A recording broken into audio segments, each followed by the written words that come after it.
Before you can be elected as an MP, you have to be selected as a PPC, a prospective parliamentary candidate. Becoming one of them is difficult. For the Lib Dems and the Conservatives, you first have to get past a set of tests designed by this psychologist. So you might have, for example, a group exercise, which is looking at how people interact with one another, how they solve problems. There'd be an interview, which is looking at whether or not you can provide evidence of having the competences to be an MP. One of the things that MPs have to do is to prioritise and analyse information very quickly, so we looked at that. Other things, you might have an in-tray exercise, which is dilemmas, how you would actually solve problems that you come up with. Pass them and you're on to the approved candidate list, although Labour miss out that step. Then for the three main parties it's roughly the same process. Apply to a local association for a seat when one becomes vacant. Hope they don't bin your application.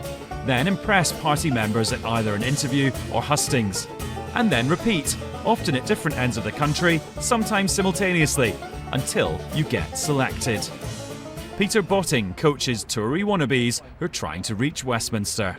Everybody knows everybody, so your reputation starts from when you first become an activist. So whoever you are, whatever you say in your CV, whatever you say in your speech or your answers, people will check and talk about, do you know so-and-so? What do you think of them? Do you think they're any good? Oh, I didn't know that. So there's a lot of sort of informal vetting that goes on. So it's quite a grueling process, isn't it? It's a tough process, ending up with a very tough job.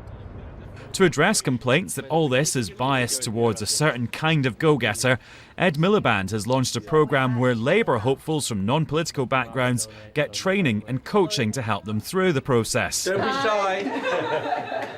To make it all seem more transparent, the Tories experimented by selecting Sarah Wollaston as their candidate in Totnes through an open primary, where the public could vote as well.